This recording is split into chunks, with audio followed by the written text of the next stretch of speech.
Hello and welcome to the International Presidency in Copenhagen. We are glad to host some of you online again today for this press briefing that we have prepared for a little while. I'll introduce our speaker today in a minute or two. But first of all, just say welcome to all you guys who've joined us on Zoom, and also welcome to the journalists who are with us here at the IPC. I think we'll do it in the way we normally do it, that I'll give the word to Ditte first, and then after that, we will go to a Q&A session. And the way we'll do it is that we will try to facilitate some questions from the journalists here in the room. And then we'll also go online to you guys afterwards. And when we get to that point, if you would be kind enough to write your questions in the chat, then we'll try to get the questions out here to Ditte later. We just have the last journalist coming in, joining us. Welcome to you guys too. I know that from the beginning of the week and also today, obviously many of you have been working on the drone developments in Denmark that happened on Monday and then again last night. Obviously, Ditte, who's going to speak to us today, she's not an expert on the ins and out of the security around Danish airports, but I think there are some issues that's also going to be dealt with over the next coming of days by the European Union as such. So maybe we can reflect on that as well in the briefing. But without many more words from me, I'm very pleased to introduce and say welcome to you, Ditte. Thank you. The first time, I guess, here at the IPC. Mm-hmm. We've had many of your great colleagues in the past, but we're so glad you could join us today. Ditte Brasso Sørensen, she's the vice director of the wonderful think tank Europe here in Copenhagen. So Ditte, we're very happy to see you, and I'll just give the floor to you. Thank you. So welcome. Thank you, and good to see you and all of you who are joining virtually.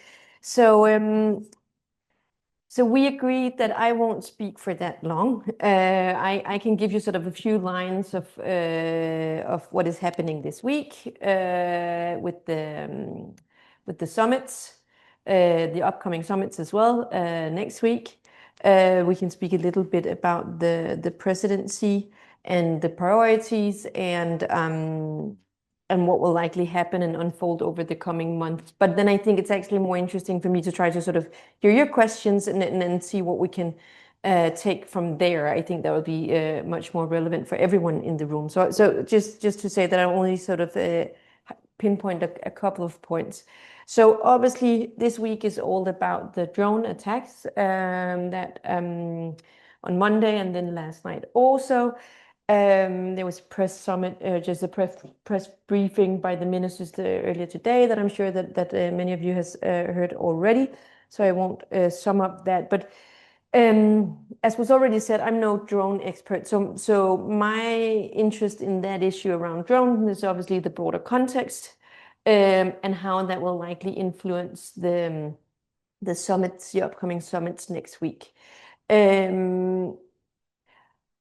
I think it's important to remember that drones and the presentation of the drones, the European Drone Shield, was already on the agenda for the next week meeting, meaning that as such the agenda doesn't change.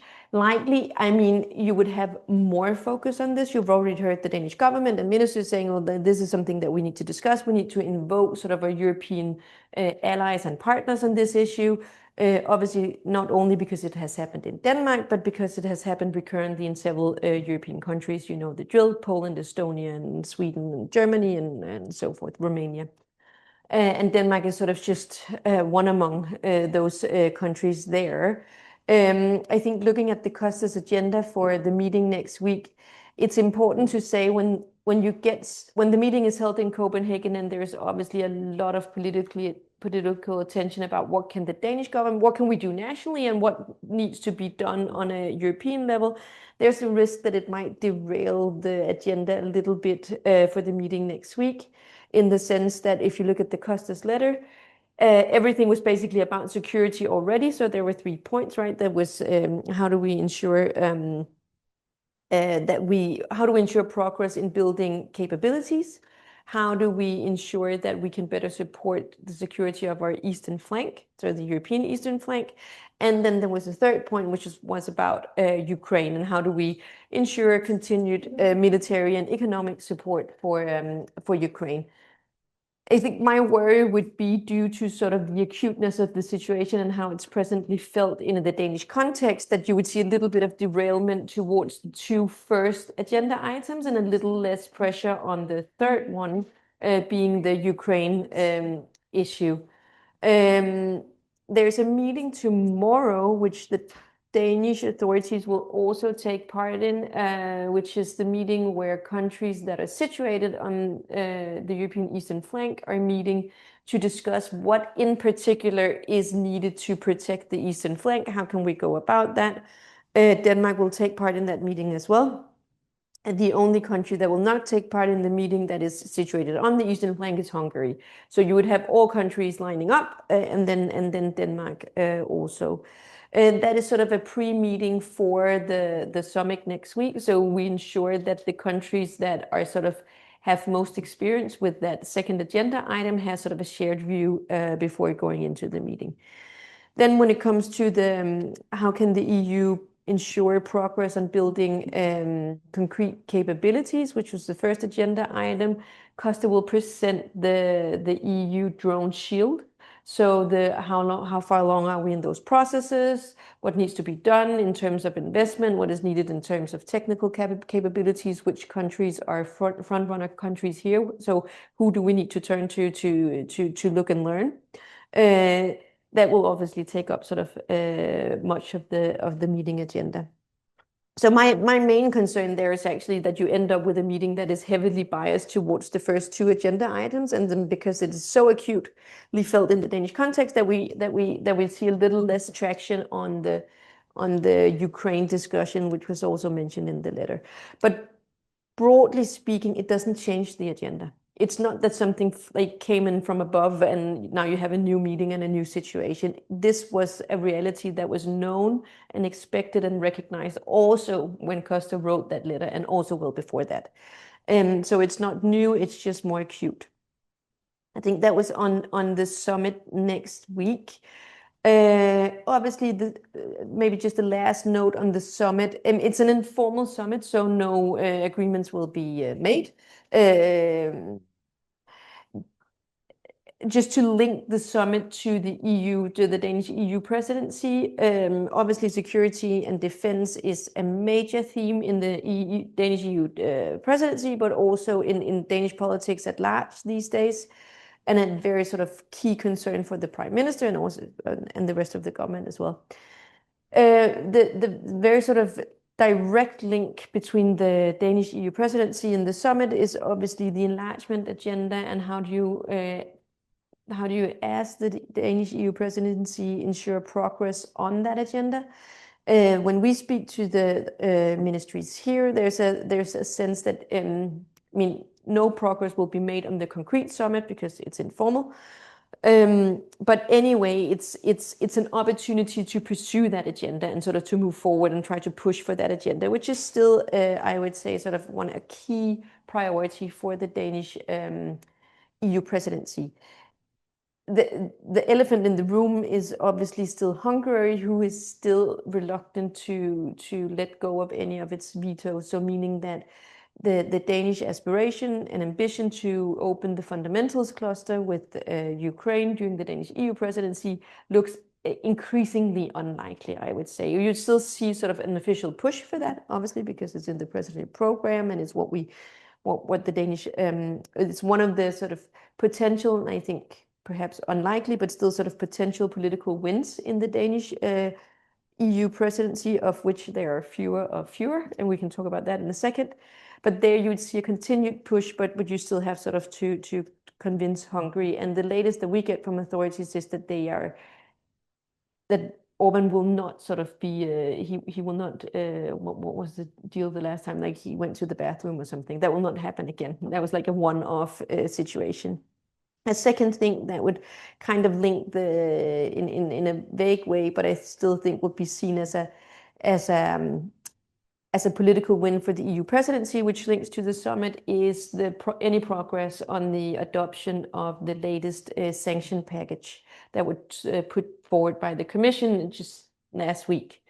The Danish commissioners, Dan Jørgensen, Commissioner for Energy and Housing, and the Danish government is sort of fiercely pursuing that agenda. It links to a cap on oil prices. It links to a full ban of import of Russian LNG sooner than originally planned.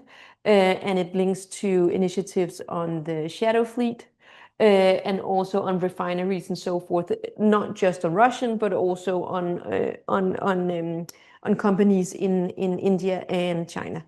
The Danish government is pursuing that as sort of a political aim and would likely sort of celebrate that as part of the EU presidency if that were to be adopted within the next couple of months, which I think is not unlikely. I think there's actually sort of traction on that, also due to the pressure from the US for the EU to move on this agenda. I think that's what I'm going to say sort of on the summit as such. I think just a few notes on the presidency also and where we are with that. I mean, obviously, I think most of you likely followed the detour on the 2040 climate target. That was sort of, if you read the Danish presidency program, that is sort of portrayed as the crown jewel of what we wanted to achieve with the presidency. That is, again, increasingly unlikely that will happen. Now it has to be sort of a discussion on the next UCO, so that is late October. So not this summit next week, but the formal UCO in late October. And then it has to be adopted on an ENVI meeting, a council meeting following that. There is still a chance that can be achieved, but it's not the political win that I think was hoped from the Danish side. So with enlargement and climate target being sort of increasingly strained, this sort of leaves the question of what is then still on the table as sort of winning KPIs for the Danish presidency. I think two areas are still likely to pan out well for the Danish presidency. And I think, generally speaking, there's a sense that, I mean, the Danish presidency has performed well also in negotiations on the 2040 target or so. But still, what can then likely be adopted? I think there's still a fierce push from the Danish side to ensure adoption of the pharma package during the Danish presidency. Obviously, a big agenda item for a country like Denmark.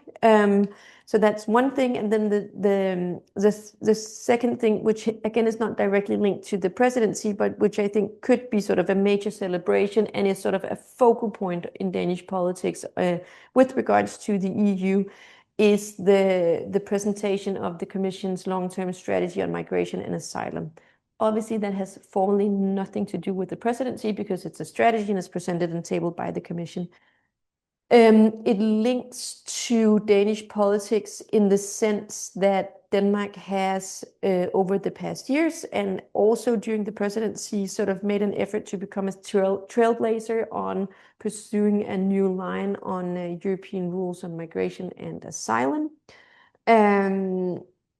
which is kind of weird due to the opt-out. So it's kind of weird that sort of the country that is not following the rules on this, I mean, it formally needs to follow the rules on this area, is sort of the country that is trying to reform and review the rules. But nonetheless, I think should that strategy be tabled in December, as is currently planned, that would be something that you would likely see be taken up in Danish politics as well, to say, well, we really made a push for a new tonality and a new line of thinking and innovation and yada on this agenda item. And here you see sort of a manifest proof of how that has worked. and you know all the letters that were sent out by the Danish government, co-signed by other European countries on this over the past couple of years. So that is what I think is still sort of the hope for the Danish presidency. And then I think I'll actually just pause here, and then we can talk more generally about Danish EU politics and policies and positionings and also the summits. But I think that's sort of that's it from the broad lines. Okay, thank you very much, Ditte. I think there are a possible grouping of questions in different boxes, but we will now try to unfold these. And I think we should start here in the room. If any of the journalists here have any questions, then we open up for that now. If you could be kind enough just to say which media you come from, and then then hand the microphone back to me, thanks. And then we'll take it from there. And to the journalist on Zoom, if you could please write your questions in the chat, then we'll try to the best we can in a fair and balanced way from here to relay some of these questions to Ditte. But let's start in the room. If there's any questions? Yeah, sure. Søren Jeppesen from Reuters. So if we go back to the drone incident, I don't know if I should say, how do you think the conversation will change from drone wall in Poland and the eastern flank to more like a general perspective now? Do you think that could be like a topic point? I think it's quite new, but yeah. No, I think it's a good question, and I think also because it has not only been Denmark that was a non-eastern flank country that was that has been interfered by these drones incidents. So I think looking at the European drone shield, that is likely something that would be sort of a push from the member states to say, well, how do we develop this tool that is still under development and we haven't seen it yet? How do we develop this specific capability in the sense that it can sort of help out any and all countries in the EU? So I think it's also why I put that in the first agenda item bucket, is to say that I think that would be sort of treated as a general capability that needs to be developed in Europe for the good of all member states. And then you would see more concrete discussions, obviously, on the eastern flank situation. So what is needed there in terms of boots on the ground and sort of physical measures also.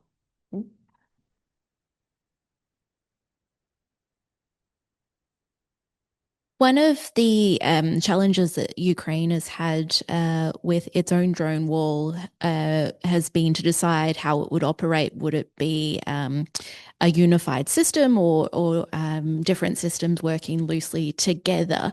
What is your feeling around the potential European approach to a drone wall? Do you think it's likely to be different systems that are integrated or one overall sort of system? Good question. And again, here I'm going to sort of fold on not being a drone expert. So technically, I know nothing about this area.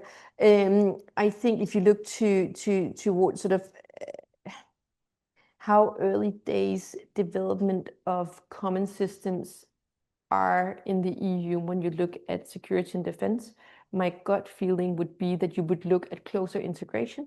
So you would look at how can we across the member states ensure supporting measures that would allow member states to invest further knowledge share in this particular area around protection against drone incidents. As you also heard from the Danish authorities today and during the week, is that much more needs to be done here from a Danish point of view, where the authorities has been out saying, well, we actually fare relatively well if we have fighter jets intruding our airspace. We have good procedures and good technologies and good measures to sort of counterfeit that. When it comes to drones, it's a new technology and we're less prepared. That's basically what they said with the more diplomatic words, right? So I think what you will see from the EU is a push to get countries to invest and build in this area, and then you would see the integration of several national systems. That's my gut feeling, but I don't know yet because I haven't seen the text on the drone shield yet. Thank you. Any more questions from here? No, doesn't seem to be the case. Then we've got a question online from the Italian news agency. And I think now I relay the question, but it's probably important to say here that Ditte, you don't represent the security services or the police of Denmark. Absolutely not. But just maybe interesting to hear, have you heard from the people you speak to any concerns about the actual, what should we say, carrying out of the meetings next week in terms of getting people here, if there are any concerns around security in Copenhagen to make this all happen in a lot of what has happened? I'm sure that there are concerns, obviously. What has then been taken in terms of preparatory measures, I know absolutely nothing about. But obviously it has raised concerns that it proved relatively easy to shut down the sort of main airport in Copenhagen for an extended period of time. But what has then been done, that's hopefully someone has better clue there than me. Yeah, and I'll follow up with one more question. I'm just trying to read out here. Again, it's from the Italian news agency. Is there going to be any talks about Gaza, recognition of Palestine, and sanctions for next week? Well, it's not on the agenda. It's definitely topical in the sense what I also started up by saying is now we really have sort of a very concrete issue at hand that will take up a lot of political concern in that summit. I think that my sense is that could sort of push down central agenda items that was already mentioned, such as Ukraine. Not that there will be no discussion, but that it will get sort of less receive less bandwidth. I think that will likely also be true for issues that are beyond that, such as the Gaza issue, also because we have seen a lot of traction there. We have also seen a lot of European disagreement. I think there will be, as always with these summits, but particularly also in this sort of tense security situation, there will be a lot of effort to parade European unity, to ensure that everyone can see that the European leaders are sort of unified in their responses and unified in their focus. If there's one area where that has proven tremendously difficult, that is Gaza and the concrete question on whether to recognize Palestine. So my sense is that you would likely try to avoid that to the extent possible. Also, I mean, it would be such a pickle for Denmark, which has, as you probably followed recently, sort of made an attempt to sort of build a political compromise, a national political compromise on how do we perceive the road towards recognizing Palestine. And it's a muddy position that the Danish government has, because it's sort of on with the one hand saying that we should, and on the other hand saying that there is certain conditions that should be met prior to that decision being made. So I think from the Danish ministry side, that's definitely also the discussion that you would want to avoid, both due to internal European disagreements, but also due to having a position that is less clear-cut than other member states, and definitely less easy to explain. Thanks for that. I'm just calling out one more time if there should be more questions from Zoom, or we'll also offer another round here in the room. Yeah, we'll go back to Lisa first and then Reuters again. Could we go back to what you were talking about on migration and the Danish presidency? It's been a few years since Denmark obviously floated the idea of processing asylum seekers in Rwanda. Italy obviously is trying to process asylum seekers in Albania, but do you see any sort of movement in that area? Will we sort of see a new EU system involving developing countries? Is that likely? Good question, and important to sort of detangle the Italian-Albanian model with what was floated as an idea in Denmark, dubbed the Wanda model, right? Those are sort of legally speaking two very different models. I think, or it's first of all just a remark on that idea in Danish politics. So for those of you who have not sort of followed that issue in Danish politics for years, there was in the last government, so that was also led by the Social Democrats. So this is really the Wanda model, as we call it in Denmark. I think we stopped calling it the Wanda model, but whatever, the thing we all think of as the Wanda model.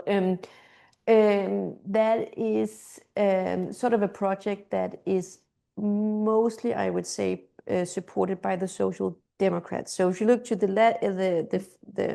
the last government, which was also led by the Social Democrats, there the Social Democrats pursued a Danish Wanda model. So meaning we should, as we've tried with the Kosovo prisoner system, we should build sort of our own bilateral model where we went into the negotiations with Wanda and then to figure out what could be done. Then there was a change of government, still led by the Social Democrats, but now we have this coalition government. What happened to the Wanda model between those governments was that the Danish ambition changed from a bilateral Wanda model to a European Wanda model. That underscored, I think that mainly underscores that there was limited support for a Danish Wanda model from the coalition partners. And then there was this whole spiel that we should pursue it on the European level. Since then, the Danish government has really moved quite aggressively on this agenda at the European level. And again, despite having an opt-out, which makes for a weird sort of front-runner situation for Denmark. But there was the May 2024 letter that was 16 or 17 signatories. It was all the usual suspects, so Austria, Hungary, Poland, the Baltics, Denmark, and so forth. And then you had the second letter a year later. Both of those were largely sort of penned in Denmark. The second letter was the one that was co-signed by Italy on the European Court of Human Rights. But then I think what was sort of really celebrated in Danish politics, at least sort of from the government side, was then the third letter, which was then the Zugspitz declaration, which has a little bit of a different tonality, but the importance being that there for the first time you have Germany and France as co-signers of that letter, which is quite important to answer your question, which is quite important if we should actually sort of expect the most likely scenario to be something new. You would need Germany and France on board. And not just the Baltics and the Eastern Europeans and Denmark. So with the Zugspitze declaration, which is less harsh on and more soft in its language when it comes to the external asylum procedure system, it is more sort of vague on that. But there you see that you actually sort of, with the German change of government, you maybe have sort of a changing political landscape in Europe that would allow for these kind of ideas to be sort of considered more forcefully in the Commission. I think the hope from the Danish side, the hope is that with the new strategy, which is the first of its kind, you would at least get the Commission to say that it will review its 2018 decision. So back in 2018 was when the Commission sort of said that a Wanda model, it didn't call it a Wanda model, but whatever, a Wanda model cannot be compliant with European treaties as they are now. So basically the European Commission said back in 2018, you can have the Wanda model, but then you need to change the treaties. And that's a political showstopper, right? Because no one wants to change the European treaties. So I think what the hope is that you would at least get a commission to say, we will look into whether it is actually or can be in any form compliant with the European treaties to do some kind of external application procedures.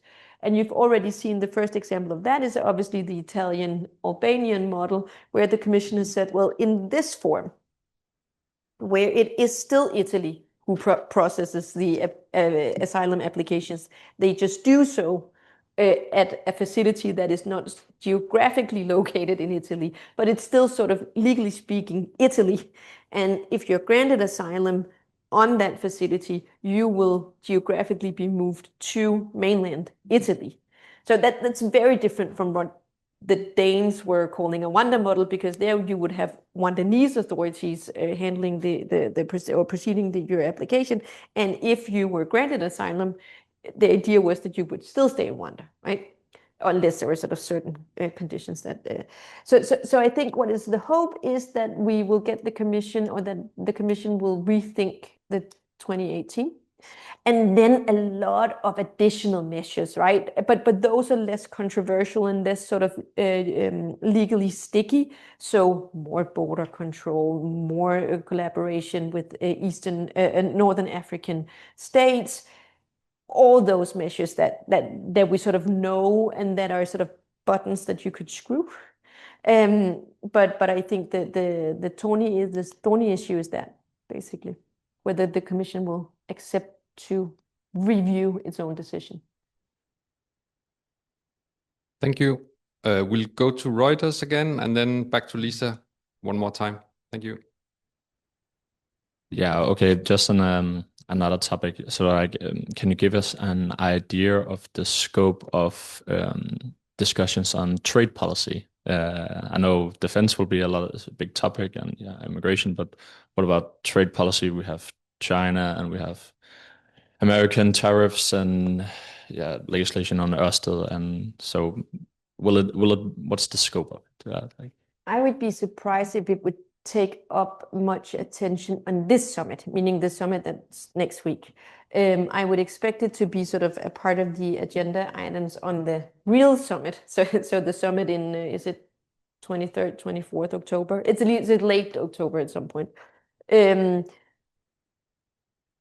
I think there you would likely have a debate, and you would likely also see political leaders or heads of states and government having some kind of declaration where it says something about it. It looks forward to seeing progress on the implementation of the EU-US trade deal. My sense is that they will likely keep it at that, because there is still this sense that, and I think that is actually sort of well maintained. I know that the German government came out critical of the trade deal. I mean, publicly. I mean, I think a lot of people were sort of privately critical, but they came out publicly critical. I think there is a sense that you want to sort of maintain, again, unity, and you want to ensure that it's visible that this is actually something that the Commission has the competence to decide and negotiate. And if we start coming out with like details in the council conclusions on what we would like to see on the trade agenda, besides good implementation and strong trade and good balances and stuff like that, then you're sort of counterfeiting that system a little bit. So I think we'll be sort of careful on concrete conclusions on that issue. Thank you. I'll just give a last call, like in the airport, to our guys on the chat on Zoom. If you have any questions that you would like to write up in the chat, then time is now. But for now, we'll go to Lisa again.